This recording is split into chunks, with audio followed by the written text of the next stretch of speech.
안녕하세요. 김덕영 목사입니다. 하나님께서 저와 여러분들에게 또 하루를 허락해 주셨습니다. 따라서 오늘 하루도 하나님의 뜻을 이루는데 최선을 다해서 살아내셨으면 좋겠습니다. 자, 오늘 우리가 나눌 말씀은 이사야 56장 1절로 2절, 이사야 56장 1절로 2절입니다. 제가 읽겠습니다. 여호와께서 이와 같이 말씀하시기를 너희는 정의를 지키며 의를 행하라. 이는 나의 구원이 가까이 왔고 나의 공의가 나타날 거dim이라 하셨도다. 안식일을 지켜 더럽히지 아니하며 그의 손을 금하여 모든 악을 행하지 아니하여야 하나니 이와 같이 하는 사람, 이와 같이 굳게 잡는 사람은 복이 있느니라. 아멘. 하나님의 말씀입니다. 오늘은 이 말씀을 통해서 구원을 기다리는 자의 자세, 구원을 기다리는 자의 자세란 제목으로 은혜를 나누겠습니다. 바사 제국의 고레스 칙령으로 바벨론의 포로로 끌려갔던 유다 백성들은 이제 포로 생활을 청산하고 다시금 예루살렘으로 돌아오게 되었습니다. 그들은 얼마나 고국에 돌아오기를 원했을까요? 정말로 눈만 뜨면 고국 생각으로 하루하루를 보내왔기에 고국인 유다로 돌아왔으니 얼마나 마음속으로 기뻐했겠습니까?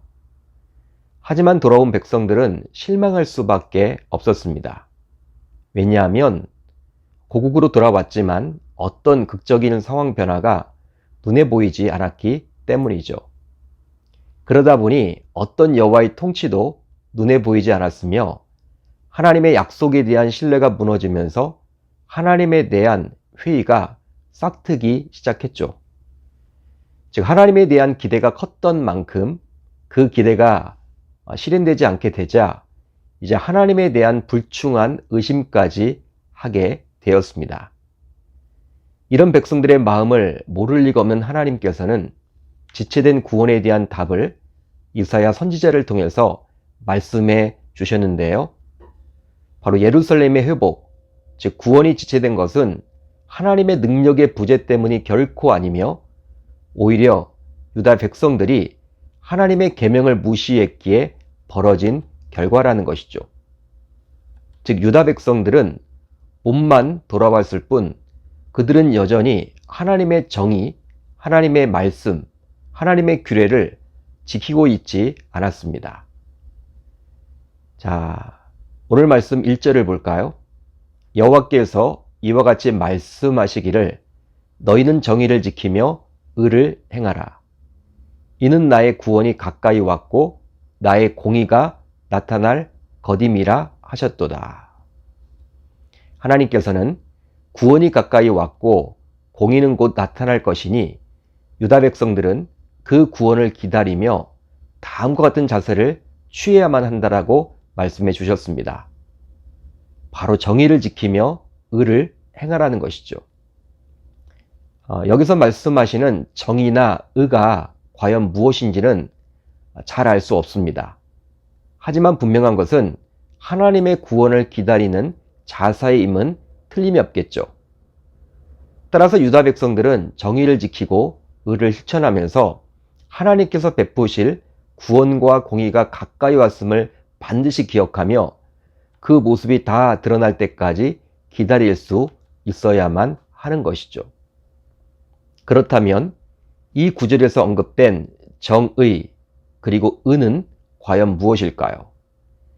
일반적인 단어의 뜻보다는 본문 안에서 말하고 있는 뜻을 가지고 살펴보게 되면 2절을 통해 알 수가 있는데요. 바로 2절 상반절을 보면 이렇게 기록되어 있습니다. 안식일을 지켜 더럽히지 아니하며. 하나님께서는 그 많은 율법과 계명의 조항 가운데 안식일이 바로 정의와 의의 대표라고 말씀해 주십니다. 그렇다면 왜 하필 많은 율법과 계명의 조항 가운데 안식일을 정의와 의의 대표로서 언급해 주시는 것일까요? 바로 안식일의 준수 여부야말로 눈에 보이기에 확인이 가능하기 때문입니다. 그렇다면 여러분, 왜 하나님께서는 안식일을 지키라고 강조해 주실까요? 그 이유가 과연 무엇입니까? 바로 유다 백성들이 오랫동안 바벨론의 포로 생활을 하면서 하나님의 백성으로서의 정체성을 잃어버리고 그렇게 살아왔기 때문입니다. 그러기 이제 자유인이 되었기에 안식일 규정을 지키면서 이방인과는 구별된 삶을 살라는 것이죠. 실제 하나님께서 자신의 백성들, 즉 자신의 자녀들에게 원하시는 것이 무엇이 있겠습니까? 바로 하나님을 모르는 이방인들과 구별된 삶을 살아가라는 것이겠죠. 그 구별된 삶의 최우선이 바로 안식일을 지키는 것입니다. 그러기에 하나님께서는 출애굽 이후 하나님의 백성들이 꼭 지켜야 할 10가지 계명을 주셨는데요. 그 10계명 가운데 안식일 규례가 들어있는 것이죠. 출애굽기 20장 8절을 보면 이렇게 나옵니다. 안식일을 기억하여 거룩하게 지키라.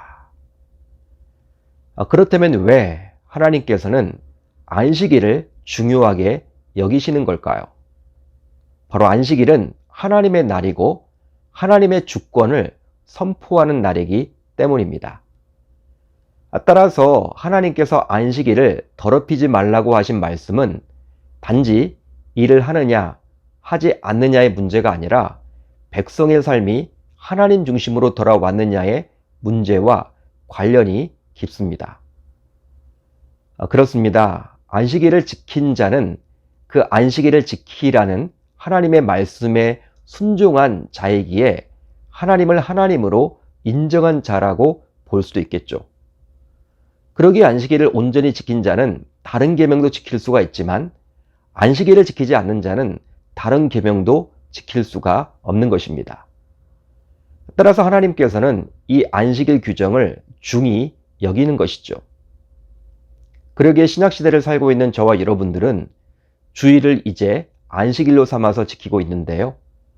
과연 주일만큼은 평소 놓치고 지내왔던 하나님을 더욱더 생각하며 시간을 보내고 있는지 자신의 주일 성수를 곰곰이 점검해 봐야만 하겠습니다. 보통 우리들은 주일 성수하면 주일에 1시간 예배 드리는 것으로 이해하곤 하는데요. 그렇지만 주일 성수는 결코 주일 예배 드리는 것으로 끝나는 것이 아닙니다. 바로 주일만큼은 하나님이 기뻐하시는 일을 해야만 하겠죠. 그렇게 할 때 진정으로 주일 성수를 했다라고 여길 수 있는 거예요. 물론 그 가운데 예배는 가장 중요하겠지만요. 따라서 주일에는 되도록 자신이 원하는 삶을 살기보다는 하나님께서 원하시는 삶을 살아가도록 힘써야만 할 줄로 믿습니다. 자, 2절 말씀을 계속해서 살펴보면요. 그의 손을 금하여 모든 악을 행하지 아니하여야 하나니라고 나옵니다. 자, 그렇다면 이 구절은 어떻게 해석하면 좋을까요? 삶을 살다 보면 종종 나쁜 야망과 욕심을 향해서 우리의 손과 발이 자꾸 가려고만 하는 경우들이 있는데요. 이럴 때 이러한 자신을 주님께 잡아매야만 합니다. 실제 자동차를 타고 가다가 충돌하게 되면 튕겨나가는 힘이 엄청나기에 반드시 안전벨트를 매야 살 수 있듯이 자신을 하나님의 말씀에 잡아매야 욕망과 정욕과 충돌을 해도 결코 튕겨져 나가지 않게 되는 것입니다.